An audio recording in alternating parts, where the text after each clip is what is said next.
I'd like to call this meeting to order at 6:30 PM. Are there any declarations of interest? Seeing none, adoption of the agenda. Are there any changes in the order of the agenda? Seeing none, can I get a mover and a seconder to adopt the agenda? I got a mover, Councillor Decker, and a seconder, Councillor Neal. All those in favor? Opposed? That is carried. One sec. Okay, and we're going to start discussion.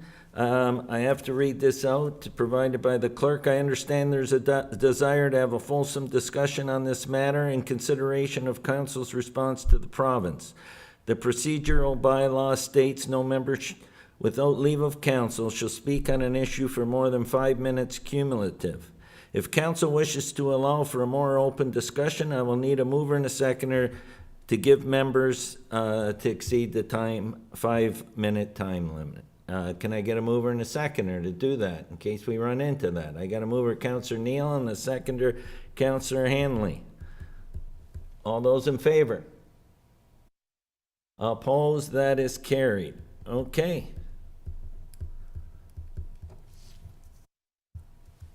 CC 2022-34. I'll turn this over to City Clerk. Do you want to give an introduction, Matthew will give us an introduction on this. Thank you, Mr. Mayor. So what was provided to council is CC 2022-34. It does provide some materials for review and comment respecting the housing needs in rural and northern municipalities. Of specific note was information related to Bill 109, which was passed and received royal assent on April 14th, which did address already some of the recommendations included in the report. There's information that does speak to the remaining sections that they are still asking for feedback on, the due date of which is April 29th. Okay, and so what we'll do is we'll have a discussion on this. Matthew, you'll be taking notes, and then we can put together a submission so that we get in before the deadline. So now I'll open the floor for comments. There was a wealth of information sent out. I hope you had time to read it all, and I'll open the floor. Who wants to go first here? Councillor Neal. Thank you very much, Mr. Mayor.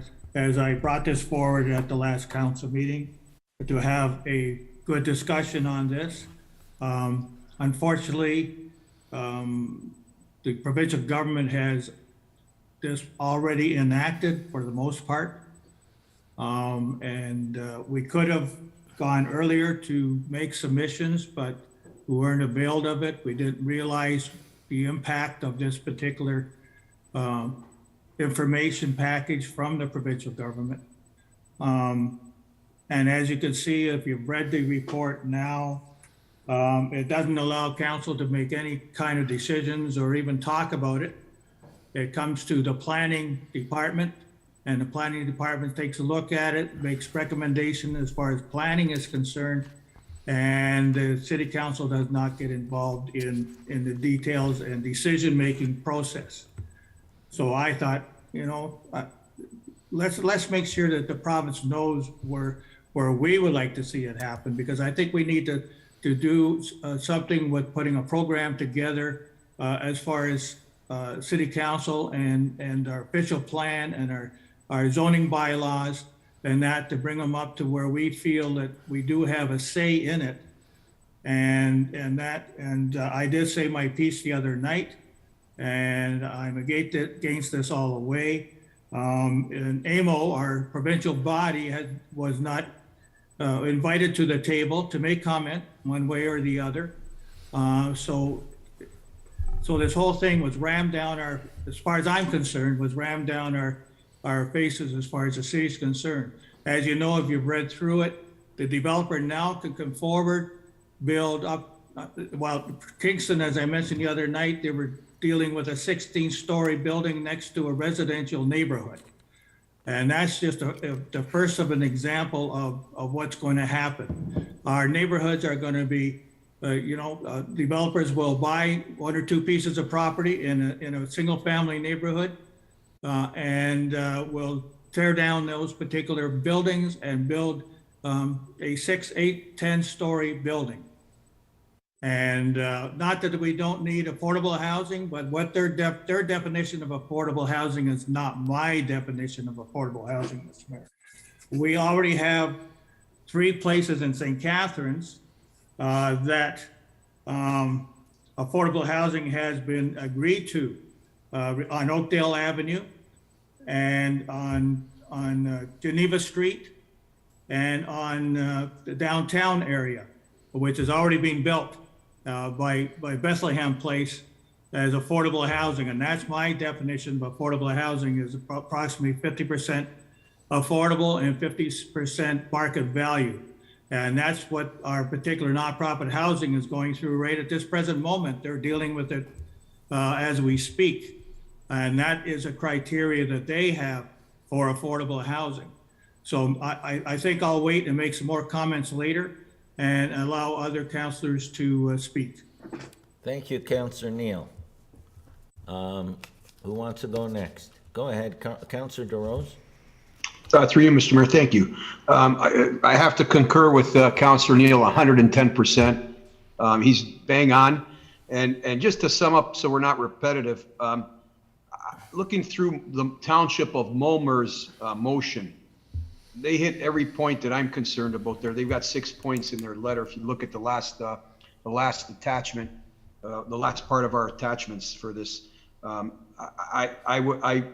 I would support this resolution 100%, and I think that brings us on par with what Fred's getting at. If anybody else wants to comment, but go ahead, Mr. Mayor. I'm sorry. No, I was just going to say, if you want to put a motion and get a seconder, then we can definitely support the resolution. And yeah, I think Matthew, correct me if I'm wrong, I think he said that staff would put a motion similar. Matthew, can you clarify, please? So depending on through the mayor, depending on discussion tonight and where you'd like to go with this, of course, we can capture individual comments or comments as a council to submit. Okay. If you would like to pass a motion, either supporting the one that was attached or one of your own, we can also do that and submit that both along with the comments, and it would also then go into the minutes as, you know, the decision, and we can certainly circulate that motion similarly to other municipalities that have done the same or similar. yeah, and my concern about doing that tonight is so that it gets done prior to the deadline, because our next council meeting's after the deadline. Okay, so we'll revisit that before the end of the meeting, Councillor DeRose, after we get more comments. But Yes. I do agree we should definitely support that, yes. Thank you. Jason's got his hand up. Thank you. Jason, go ahead. Thank you, Mr. Mayor. I don't know if this will put council's mind at ease a little bit at all, but currently planning staff already have delegated authority over all site plan applications in the city of Thorold. So currently the only ones that come before council currently are ones that require official plan amendments or zoning bylaw amendments, and that will not be changing under this new legislation. Okay, that's a good point, Jason. Thank you. Go ahead, Councillor Wilson. Sorry, I was far from the mute button. Yeah. Oh, am I frozen? I'm good? No, you're good. Okay, so I guess my main concern is that was very helpful, Jason, would be if planning staff has these decisions, which they already do, is like, from my understanding, it just takes away the ability for planning staff to even decide if it fits in the neighborhood. Is that correct? Through you, Mr. Mayor, to the appropriate staff Go member. ahead, Jason. Yeah, through you, Mr. Mayor, to Councilor Wilson. So if a development is proposed, it would still need to conform to our current zoning bylaw and official plan. And so all those kind of considerations are taken into place during the creation of those two documents. It's only when someone is proposing a development that falls outside the scope of what the city deems that they, or through council deems that desirable through the official plan and zoning bylaw creation, that it would end up coming to council. Now, even if it conforms to the zoning bylaw and official plan amendment, the planning staff do work diligently with the developer through negotiations to try and minimize any negative impact development may have on a neighborhood. So that's already taken into consideration through the process. Okay, perfect. I guess I just maybe had a different understanding, and I spoke to Denise before she left, and maybe that was just her take, or I was totally mistaken, but I thought that's what their main concern was, that we would look at, like, for example, the building proposed on DQ, that would still come to council, as you said, because it's a zoning bylaw change. But they were saying that they wouldn't even have the ability to go back and forth and try to work with the developer to make it fit. Yeah, through you, Mr. Mayor. So one of the more significant changes as far as staff is concerned anyway with this new legislation is the timeframes that have been implemented, and the fact that if these timeframes aren't met, the province is mandating the municipality refund the application fees back in varying percentages to the applicant. So there's a lot of unknowns still as far as that is concerned. But that is one of our bigger concerns, is that we'll need to do a lot of work within a short period of time. And that could potentially impact our ability to negotiate on behalf of the city effectively. But with that said, we're not just throwing in the towel, of course. Everyone in the region and the province, and for that matter, is putting their heads together to try and come up with different ideas and how we can approach the planning process and to make this work. Thank you. I know that the region, right now, just so everyone's aware, and on Thursday is the public meeting on the region's official plan. So there's a public meeting on Thursday, which is live streamed, and that's bringing a wholesome report to council, the public meeting portion, regarding their new official plan, which they hope to adopt before the summer. So anyways, did you have another question, Councillor Wilson? Probably will, but no, I think I'm good for now. No, Let that's some fine. of the You'll other get councillors go. more opportunity. Councillor Hanley, go ahead. Mr. Mayor, you know, I was looking, and Jason just mentioned about the expedients that they want it to be done now, and the costing. It's funny when you read through the one area there where it talks about recommendations 13 through 25 would require municipalities to limit consultations to the legislator maximum, ensure people can take part digitally, mandate the delegation of technical decisions, prevent abuse of the heritage process, and see property owners compensated for financial loss resulting from designation. And what it'll do too, as it states here, it'll restore the right of developers to appeal official plans and municipal comprehensive reviews, legislation timelines for approvals, and enact several other common sense changes. They think that they're common sense changes, and the thing is, at the end they say that would allow housing to be built more quickly and affordably. I can't believe that last quote. I can't believe that the housing is going to be more affordably. When I read it, I think Councillor Neil hit on it too, about there'll be these 8-story buildings coming in, 6-story buildings. It'll be intensification of areas and that stuff that shouldn't have intensification of areas. You know, and if you read there, it even has in here where about government is to create a large Ontario Housing Delivery Fund. This is one thing I don't like. And encourage the federal government to match funding and suggest how the province should reward municipalities for support change and reduce funding for municipalities that do not. That's like a social credit scoring system.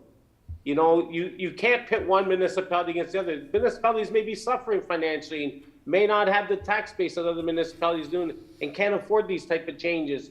And the process are different. And that's recommendations 49 and 15. And to me, now you're pitting municipality against municipality, and you're asking the federal government to reward those that can abide by it and those that can't meet timelines.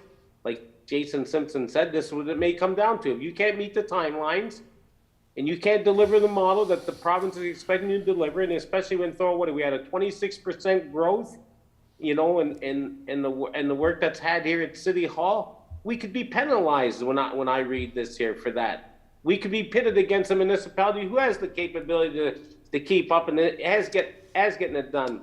And I'm sure we're not going to be the only municipality, but that's my biggest concern with this also. They're the timelines too, as I say again, as Jason mentioned, that's a very good point. So, you know, just to mention that and the cost of housing, and even today there is a release on it, you know, in GTA or just on the other side, and people are saying, you know, no wonder people are moving here. But then people down here are saying, well, no wonder they're moving here. Houses are starting to begin to be costing just as much here as they are there. So it's not affordable housing. I agree with Councilor Neal on that stuff, and Councilor Rose put the motion forward that affordable houses that 50-50 split. How many times? The last time an affordable housing project was done in Thorold was how many years ago? If I could ask you, Mr. Mayor, to Councilor Neal, when was the last time, other than on Garden Street, cutting Cleveland area street? Only one, and that was about 5 years ago. And before that, it was years. Yeah. Yeah, like back in the 80s, whatever, the 90s probably, when they did the ones that were on by Club Capri there, actually. So yeah, so you know, I'm here, like you said, let's have a discussion about it. Too bad, unfortunately, like Councilor Neal says, we couldn't have got something forward a little earlier, but so be it. But it's a challenge ahead for the city. It's a challenge ahead for our employees also. So just to be clear, the city did submit some recommendations that the planning department put together before the original report come out. And it was dealing with how the city of Thorold is basically doing the job that they need to do to make sure that housing units are getting built, and basic, you know, everybody got a copy of that. So Yeah. it's not like we didn't comment at all here. Jason Simpson, go No, ahead. I understand that. It's just I didn't mean it in that manner, Mr. Mayor, and that's stuff that we didn't comment at all on that stuff. It's just that the opportunity, if we would have had the information, like Councilor Neal says, more information, we could have maybe done this a little earlier. But I can hey, tell you I'm that- sure we can work through it. Even AMO said in their response that a lot of the items they haven't commented because they said that they need more information. They still don't have enough information, and that's coming from AMO. So, you know, and that's in their response to the government. They commented on some things and withheld comment at this time pending further information. So, Jason, did you want to comment, or was your hand up? Thank you, Mr. Mayor. So just a point of clarification, or a couple points of clarification for council. So the recommendation that Councillor Hanley was referring to, they referred to it as the Ontario Housing Delivery Fund in the Affordable Housing Task Force recommendations. Not all of these recommendations have been enacted by the government at this time. And that is one that has not been enacted as of yet. So I think there's still some time, I don't know how much time, but I think there is still time for council to provide comment on a lot of these items, because only some of them have been enacted thus far. Another item that I just want to bring to council's attention is the purpose. From what I understand, the province is identifying that the purpose of this is not only pertaining to affordable housing, but to expedite the production of housing just in general as well. So just wanted to clarify that for council. Yeah, housing units. Housing units. Yeah, okay. Anything else, Councillor Hanley? Well, thank you, Mr. Mayor. Now, just to follow up with Jason's comment, Jason, could we get, now that you've enlightened us with the fact that what I had mentioned there has yet not been ratified or sworn into to law, could we get a list of which ones are and which ones haven't, so we could know where to put all our efforts into, please? Yeah, through you, Mr. Mayor, I can certainly provide that to council. Absolutely. Thank you. Thank you. Councillor DeRose, go ahead. Yeah, just a question for Jason. Yeah. Jason, in respect to any delays that they deem in processing any applications, does that, in your opinion, and I'm not saying we're going to do that, but with most communities now, like, would you, in your department, would you feel pressure to rubber stamp things just to expedite them so we don't have to return money? Is that a possibility, or will that open a can of worms? Yeah, through you, Mr. Mayor, that's a great question from Councilor DeRose. To answer that question, the answer is no. We're dealing with a lot of professionals. Planners are professionals. We would not rubber stamp something, to use your words, to get something through. At the same time, we want to try and look at the process to ensure that we're not handing money back over, because that money helps fund for the service that's being provided. So the whole service that is being provided by the planning departments needs to be reviewed, not just in Thorold, but province-wide, to try and minimize the possibility of that occurring. And like I said earlier, that is being reviewed by not only every municipality in the region, and the region, all the regional municipalities are working together on this as well, just so the council is aware. But everyone in the province is looking at this. It's definitely going to need some changes to the process. As Mayor Ugolini identified earlier, there's still a lot of unknowns, however, that we need to figure out before we can really nail down a process that will work properly. Thank you. Thank you, Jason. I appreciate it. Councillor Decker, go ahead. And then Councillor Wilson after that. Thank you, Mr. Mayor. So are we going to combine our efforts with other municipalities in the area so we're all sort of on the same page with this? Because I agree, obviously, with what Councillor Neal and Councillor Hanley and Councillor DeRose and Councillor Wilson, that it just doesn't really make sense that we're not going to have the option to, fight for what we believe is right with all this housing. So are we waiting for the region's report on Thursday to combine our efforts so that we have a stronger letter to send to the government? Like, what is our... Okay, so the meeting on Thursday at the region isn't to do with this. It's relating to the new official plan at the region. Okay. Okay. Secondly, the big things that are here before us tonight are the AMO response, which we can support, and the Township of Mulmer. Those are the ones we've received so far. Am I correct in speaking to the clerk on that? Okay? That's correct. So that's what we can do prior to Thursday, and also add anything we want as well. But that's where we're at right now. Okay? Thank you. Councillor Wilson, go ahead, and then Councillor Neal after that. Thank you, Mr. Mayor. I have a suggestion and a thought. I'll start with my thought first. Yeah. I think in a sense, if we look at it from a different perspective, if we can fine tune it or suggest fine tuning, it might not be such a bad thing when you look at developments happening that are affecting our staff and our ability to keep staff. So we have a development going on right now where you can all see from your emails, there's even residents, I'm sure it's not just in this situation, but that are against the development and are not nice to staff, to our employees, and it does cause a problem.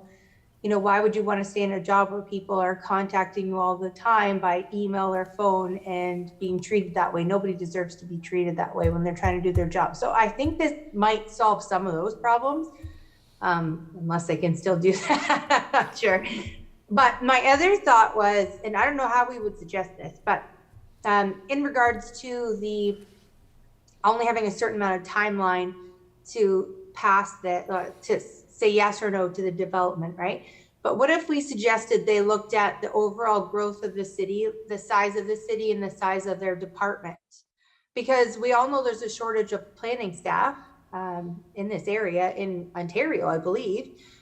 So it's going to be a challenge for people if you lose staff members. How are you possibly going to be able to hit these quotas? So that's fine if you have regular growth in a regularly staffed department, but if you have extraordinary growth like we're experiencing, and like I think, Mr. Mayor, you said 4th in Ontario, 9th in Canada in your speech the other day. Eighth in Canada. 8th in Canada, sorry, even worse. Then could we not suggest that they have a formula? Like, it's not just a blanket amount of time for any city, because it's not the same for any city. If we have 1,000 applications and another city has 100, then we can't expect to get through all of those at the same time. And then it sets an expectation for developers as well. In our first submission, Councillor Wilson, that was nailed head-on by our planning staff, that with the amount of growth we've had in the city and the turnaround time, that we've basically been able to exceed with the number of units that were there. And they talked about the capabilities and what we were able to do and the flexibility within the department, initiatives that they incorporated to make sure they could get the job done. So we highlighted that, but your point's well taken because of the issues with getting the appropriate staffing, you know. Yeah, so I'm sure they're doing a great job. I'm not saying that, but if it comes to having to pay back these fees, which is part of our income and pays for us to pay staff to have this development done, then there has to be some sort of mathematical equation to figure out how much time should each city have to do that based on their size and their growth. Is Jason on still? I think he is, yes. Do you want to comment on that, Jason? And what are the ways that we can ensure that we meet timelines? And what vehicles are out there that we could utilize to make sure we do, you know? Yeah, through you, Mr. Mayor, that's the $1 million question. And I can't say I have an answer at this moment in time, but it's definitely something that I and many others are looking at. One item that I believe will definitely need to be done is a review of our planning fees. Not only in addition to the process, but a review of the fees and using the fees as an opportunity to significantly offset the cost of the planning function, similar to what the building department does. There's a lot that's going to be reviewed, and unfortunately, can't say I really have a lot of recommendations at this time. I think we need to get some more answers from the province and then do a fulsome review of the entire system. But at this point in time, it's too premature to provide recommendations, I would say. So, Jason, just a question. If we needed extra help over a short period of time, or say we were swamped and we wanted to make sure that we met our guidelines, is the region there to help us, or is there consultants we could lean on to make sure that we met those guidelines? Can you shed some light on that? Certainly, through you, Mr. Mayor. So to answer your question, we would not be able to utilize the region as they're under the same pressures as we are. However, we could utilize third-party consultants. In fact, I'm in the process of making arrangements for that to occur now. However, at the same time, we need funding to be able to hire the consultants, so that we would end up having to come to council for further funding if we didn't have the staff to be able to meet the expectations or needs. Thank you. Go ahead, Councillor Wilson, continue. Yeah, so I think my statement maybe has got misconstrued. I don't expect staff to have an example or to know exactly how to meet whatever deadlines they come up with. But I thought tonight we were preparing ideas of how we want to respond to the province. Is that correct? Yes, it is correct. Okay, so as part of the response, I'd like to add something so that they take into consideration the growth of the city, the size of the city, the size of our planning department. So I just don't think it should be, let's say, 30 days across the board, across Ontario, and all municipalities to respond to any given application, because we could have 30 and others could have 2. So No, that's if an we're excellent point. writing things down, that would be my suggestion to the province. And then obviously, I have no doubt that whatever the province passes, our staff and this council, we're going to figure out how to make that work and how to comply. I know we'll get creative. So, But I'd like to suggest to the province that it's not realistic to have a blanket time. did you capture that, Matthew? That's an excellent point, Councillor Wilson, and it's been captured, okay? Thank you. Councillor Neal, I seen your hand up, and then Councillor Yeah, Hanley. a question to Jason and And his definition of as of right that's in the report. Jason, we need your textbook definition of that. Certainly, I'll do my best. So through you, Mr. Mayor, as of right zoning would mean that basically the use that is permitted as of right would be permitted no matter what. In other words, we would not be able to zone it out. We would have to allow it. Now, that's not to say that there would not be regulations behind it as far as setbacks and all those sort of things, but the use would have to be permitted. Exactly, that, I don't know whether anybody read that as of right section. Allow as of right residential housing up to 4 units and up to 4 stories on a single residential lot. Allow as of right zoning of 6 to 11 stories with no minimum parking requirements on any streets utilized by public transit. And we have a lot of buses going everywhere, including streets on bus and streetcar routes. So guess what? On your street, if you have a bus going past, and we have many streets, Queen Street, whatever, buses going past, they're allowed as of right up to 11 stories on your street. Okay, that's just one thing. You could read through the rest of it. I like Councillor Wilson's idea, and I think we have a lot of work in front of us. I think 2 things I would like to see happen is the motion is going forward tonight with some additions. I would like to make sure that we as a city create a definition of affordable housing, similar to Bethlehem Place. And there is approximately 50% affordable housing and 50%. back by Saturday. What's that?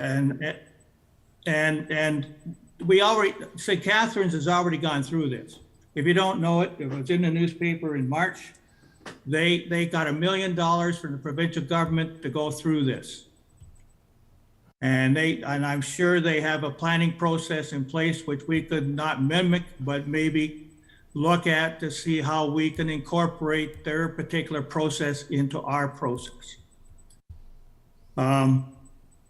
The 3 or 4 different housing organizations that are already in, and I have to go to St. Catharines because we're not doing it here, is that they've already got 3 projects that are ready and raring to go. And so, and they've done it because they've had the foresight to go to the provincial government and ask for $1 million for them to do this process. And the first time I heard about it was when I saw the 4 or 5 page document that went into the provincial government from the city. And then I got in and dissecting it. And my dissection is not always correct, but I think for my instance, this is opening up a whole, situation. And the other thing, but I think we can turn this around. I think from a city's point of view, that we have to take a look at our downtown area in order for affordable housing I'm talking about. And this is what this document says it's all about, but it's not. Is that and I already have brought forward, and we will deal with it for the old arena property. We can deal with it with the Ontario Hydro property, not getting rid of the Ontario Hydro people, but going above it to create affordable housing above that. We have our fire hall downtown. We have to do something with it. Maybe affordable housing should be there. But I think the whole concept of the downtown area, we have a 5-story, 6-story building going up where Rigonelli's was. And at the moment, I mean, I like to see that become affordable housing. Maybe not quite as high as that is at the present moment, but it's just a brick or a concrete building.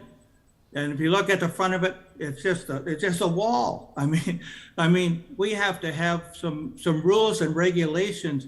If a lot of what's going to happen, planning staff will deal with, and we don't deal with it, then we want to make sure that we have the mechanism in place in order for, we've approved 3 or 4 big subdivisions along Highway 406. Not one affordable housing building in it. There's a couple of duplexes and semi-detached. We are way behind what we should be doing. And from my perspective, we should be looking at the positive side of thing too. As I just mentioned, we should be looking at where our affordable housing should be and looking at where these big buildings may end up on Queen Street and as an example. So that, and this is the reason why I brought this forward. I mean, it's already been a fait accompli at the provincial level. You just have to know that.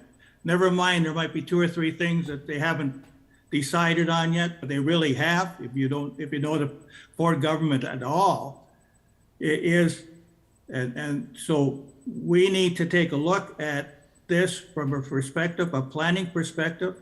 Our official plan is out of date now. Our zoning bylaws are out of date. So, We need to review both of those again. so Councilor I know Neal, we just finished going through that, but there are some other things that should be in the official plan and also the zoning bylaws, which aren't in there right now. so Councilor, Because in order to conform with the provincial mandate. Councilor Neal, so you're aware, the progression is the region's gonna finish their official plan by the summer. Then we will be, and likely it'll be the next term of council, at the start of the next term of council, we'll start developing the new official plan for the city of Thorold. Am I correct, Jason, in that timeline? Through Mr. Mayor, yes, that is the intention. As our official plan has to align with the region's official plan. Yes. We need to wait for the region to finish off their official plan. And then it's our intention to go full force on redeveloping the city of Thorold's official plan. And Very Council- good, Jason. That's what I wanted to see and wanted to hear. Yeah. Is that we're not just, because St. Catharines has already done it. And Councillor Neal, the important aspect here is that in the new official plan and then the new comprehensive zoning bylaw, and I agree with what you're saying, we should be able to dictate in our plan where we want certain types of housing to occur. And, because that's important to the community, and there's certain areas where intensification fits, and there's certain areas where it doesn't fit. And I think that's where the municipality should be making those type of decisions. And that's why I tell people, and I've been telling them with the region official plan, get involved, make comment, and then in our plan, get fully immersed, because that's what's going to set the guidelines moving forward. Yeah, and my last comment is from a perspective of a general population. And we have 2 projects on the go right now, which the one we're going to deal with tomorrow night, and the other one, I guess it's gone to LPAT, so we'll have to wait for that other one, is that the general public may not be able to address what's going to be put in place on their streets. That's one of my fears, is that the general public will not get a chance on a lot of these things, because planning will take care of most of, I'll call it the smaller things, without any general public comment.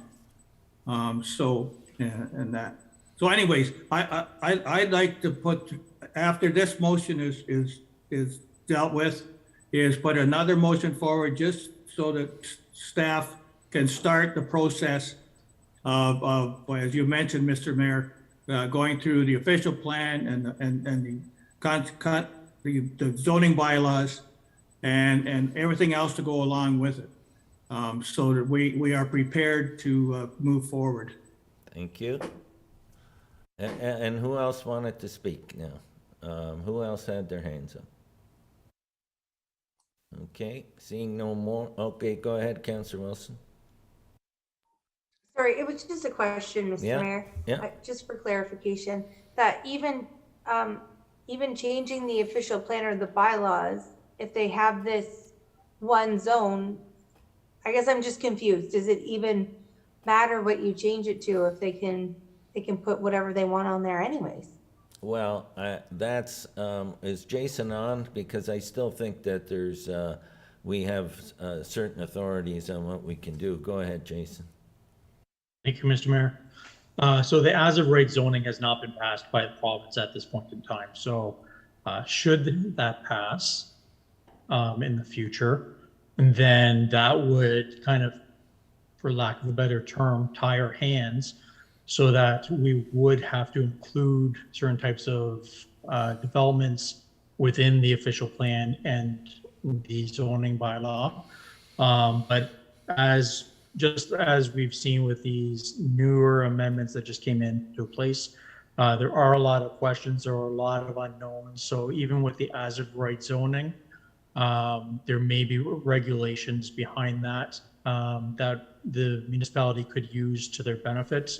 But at this point in time, there's a lot of questions, more questions than answers. Yeah, and that's why AMO in their submission only commented on things that they know that, you know, a lot of things they didn't have enough information to fully comment, and they reserve the right to comment when they get more information.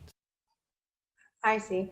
And then, does the public not, like, are they suggesting that we wouldn't have like public notice portion of it as well? Like, would that be gone where they have to post a notice that this is what's been requested in this area and have a public meeting, et cetera? Go ahead, Jason. I think that's when there's a zoning bylaw amendment, am I correct?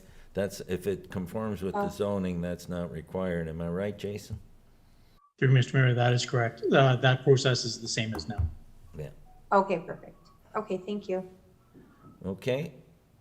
Okay, so where are we heading? So do we want to support AMO's submission? And do we want to, we've captured what Councillor Wilson has stated. We've also have the resolution from the town of Mulmer. How do we want to put this together? Or do you want to leave it with the clerk to put together, or would you give me some input and we'll make sure that that's duly noted? Go ahead, Councillor Hanley. First, Mr. Mayor, if I could, I hadn't had the opportunity, Matthew, welcome to the city of Thorold. And I was gonna say to you, Mr. Mayor, that as you suggest, maybe we put it in the clerk's hands, let the clerk come back to us, or with what he will present. I think that's the best option, and then getting input from 4 or 5. I think we've had a good discussion here. You could probably have some good notes. Are you Councilor confident? Neal made some great points. So if he'll put something together and send it out, but we won't have time to have another meeting because this has to get submitted by Wednesday Yeah, evening. that's what I'm saying. We have the faith in him that he'll be able to formulate a letter that's appropriate, and I'm sure all of us would agree upon, and mail it out ASAP. So are you good with that, Matthew? And then you can send it out to council. We can have a look at it before you submit it, but Yep, Mr. Mayor, what I'd probably suggest is we pass a motion to receive the report tonight and that you direct the clerk's office to compile a letter in response to the call for comments to be submitted on behalf of council. And then we can circulate that for any additional comment that we can take in via email. yeah, so if, in case you want to add something. Is everybody good with that? So, okay, so I need a mover and seconder to receive the discussion report and have the clerk proceed as directed. Is that good, Matthew? That works? I need a mover. Can I get a mover? Councillor Decker. Can I get a seconder? Councillor Hanley. To receive discussion report CC 2022-34 and that the city clerk proceed as directed. Is that good? Oh, go ahead, Councillor Sentence. Did you want to speak? Well, we just came in from our other meeting. Are we allowed to vote on this, or I'm catching parts of it? I just don't want to, Yeah. we'll stay out of it if we have to. I'll leave that with the clerk. You would be marked as in attendance, so Mr. Mayor, they are free to vote on the matter. Okay, Me too. Yeah, yeah. thank you. Okay, so that's it. Any further discussion? Seeing none. All those in favor? Opposed? That is carried. Did you get the mover and seconder on that? Yes. Okay. Bylaw. First reading of the bylaw. Bylaw 45-2022, being a bylaw to adopt, ratify, and confirm the actions of City Council at its special meeting held on April 25th, 2022. I'll call on Councillor Hanley to move it and Councillor Decker to second it, and that and now be read a first time. All those in favor? Opposed? That's carried. Final reading of the bylaw. Again, I got Councillor Hanley and Councillor Decker to move and second the bylaw, and that the bylaw be read a second and third time and do pass. All those in favor? Opposed? That is carried. Adjournment. There being no further business, the special meeting of council is now adjourned at 7:15 p.m. Councillor Neal, can Yes. that issue, which they are working on the official plan, but if you want to bring it forward under statement by councillors next week as well, just to make sure that it's documented. But I know they are working to follow the official plan at the region, but it doesn't hurt to bring it up at that point as well. I'll do that. Okay, thank you very much. And just while we have them here, and you're all here, how do we make out at the, with the nonprofit new build? So, just so maybe we can get a little, this isn't to do with the meeting's adjourned, this is a